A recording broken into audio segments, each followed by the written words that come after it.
Hey, how you doing? This is Adam Post, publisher of more than 1,000 comic books and marketing expert covering woke Hollywood panic as girl boss Star Wars show The Acolyte pays women less than men.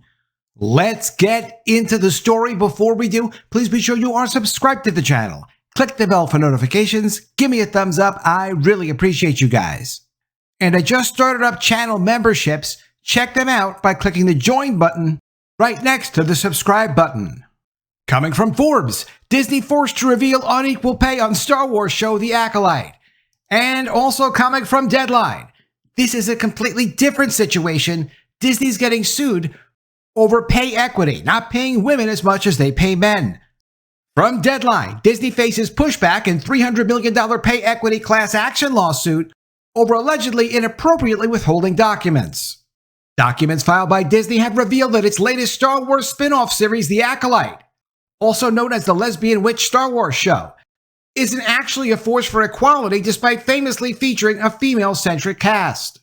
According to the filings, in early April last year, when the production of the streaming series was still in full swing, just 30% of the 695 employees were female, and across the entire workforce, women's average hourly pay was 19.4% lower than men's. Now, maybe they weren't entitled to the additional pay. Maybe the work they did wasn't as good as the men.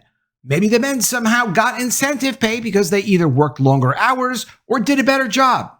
That's the kind of information you usually don't get when you look into these pay equity cases. Well, were they actually doing the same job? Did they have the same expertise? Did they even work the same hours? We usually can't tell.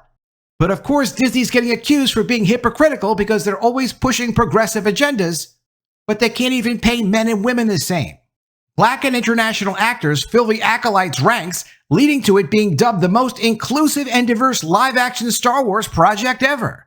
It has also led to the show being branded woke, which was supposedly the driving force behind its plummeting rating on review aggregator Rotten Tomatoes.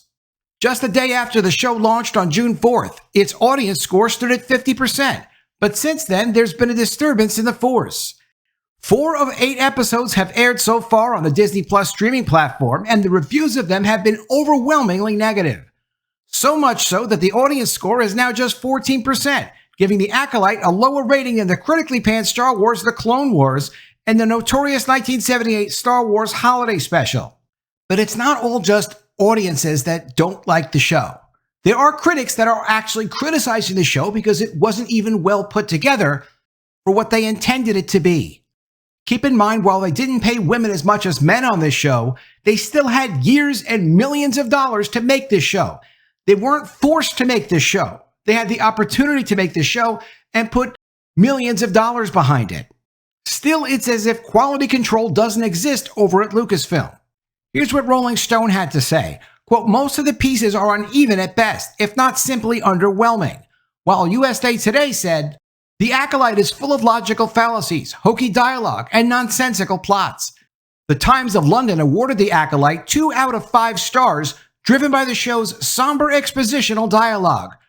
While the New York Times said that, beneath the familiar trappings, the visceral pull that Star Wars can summon in its best moments doesn't manifest itself. Characters speak in platitudes about loss, grief, loyalty, and revenge, and the cast mostly works down to the level of the dialogue. Under Disney, Star Wars appears to be suffering from a strategy which can best be described as 3 I's: innovation, institutionalization, and iteration. It's a similar approach to the one that the studio has taken with its Marvel Comics movies, and it starts with breaking new ground in the field. After Disney acquired Star Wars creator Lucasfilm for $4 billion in 2012, it innovated by pairing younger actors Daisy Ridley and John Boyega with Carrie Fisher, Mark Hamill, and Harrison Ford, who starred in the original trilogy of movies 3 decades earlier. And the premise of pairing classic characters with new characters, classic characters who, of course, they're not going to live forever because they are just regular actors, would have been okay. Of course, it should have been done with more care, and it shouldn't have been done with the idea that you're trying to eliminate the patriarchy and replace it with a matriarchy. The whole force is female concept, which they tried to deny after they started promoting it.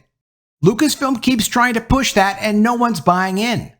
The Acolyte is the perfect matriarchy for Star Wars. Whoever loves The Acolyte, that's their audience. The rest of the audience has walked away from Star Wars. If they ever do something good with Star Wars again, they'll get interest from people. It happened with Baby Yoda in The Mandalorian. People enjoyed The Mandalorian in the first season. They could do it again, but they're not doing it. They're moving further and further away from it.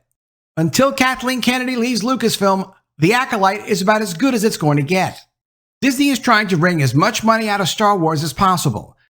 The Acolyte is the 6th Star Wars streaming series to debut in the past 5 years alone, and another is on its way with multiple movies. But we haven't seen those movies. They say they're making the movies. We'll see if they come out or not.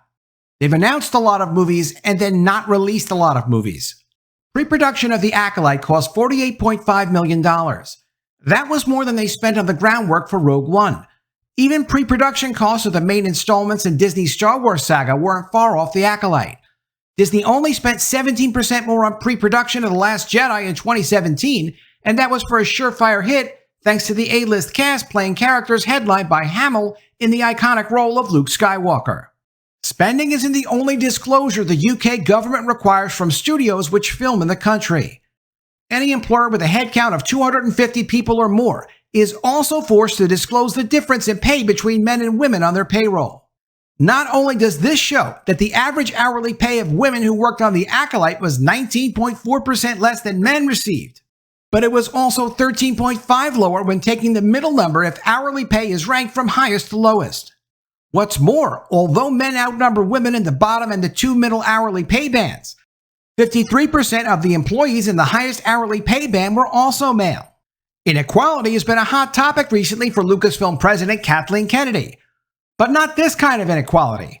Defending Headland's stewardship of The Acolyte in an interview with the New York Times, she said, quote, "I think Leslye has struggled a little bit with it. I think a lot of the women who step into Star Wars struggle with this a bit more. Because of the fan base being so male-dominated, they sometimes get attacked in ways that can be quite personal." Before complaining about the lack of women in the Star Wars fan base, perhaps she should have ensured that the ones who are working behind the scenes on its latest show are actually getting paid at least the same as the men. It's hard to just focus on agenda and not to focus on quality and focus on details and getting things right. Because really they're just focusing on, I want to push a message. I want to turn this into something else. I don't want it to be judged by legitimate standards. I want it to be judged by my own creative standards of, is this putting out the message that I want to put out and replacing the old message of the patriarchy? That's the only thing they measure this thing by.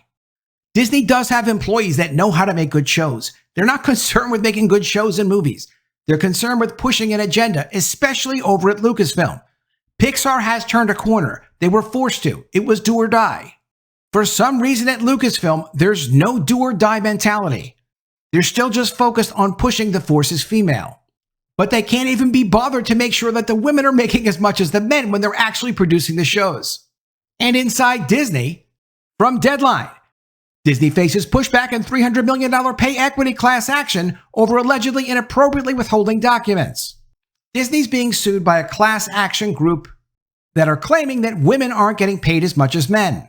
What Disney's trying to do is avoid turning over paperwork that would be embarrassing to the company. This one story alone is really embarrassing to the company.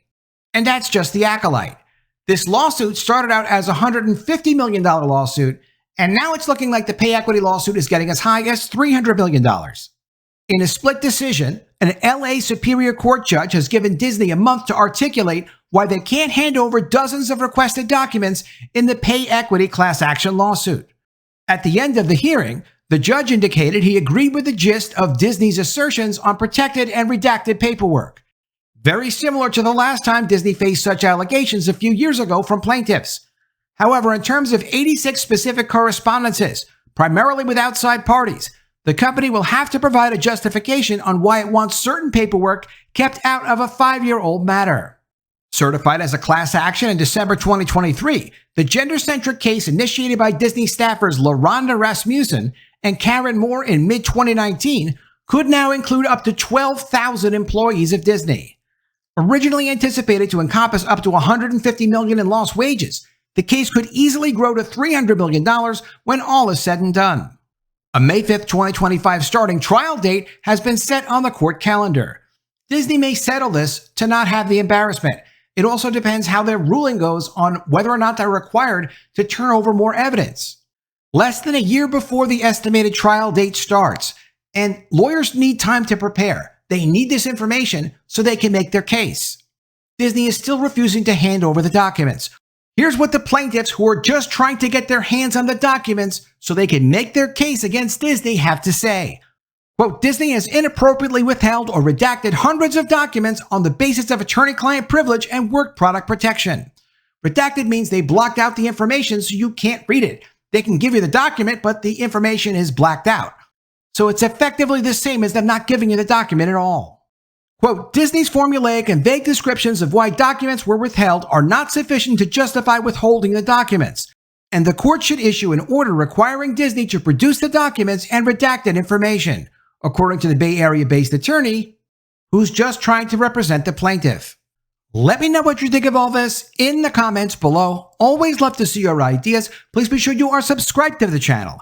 Click the bell for notifications. Give me a thumbs up, and I'll see you again soon with another story. And if I don't see you, I will miss you.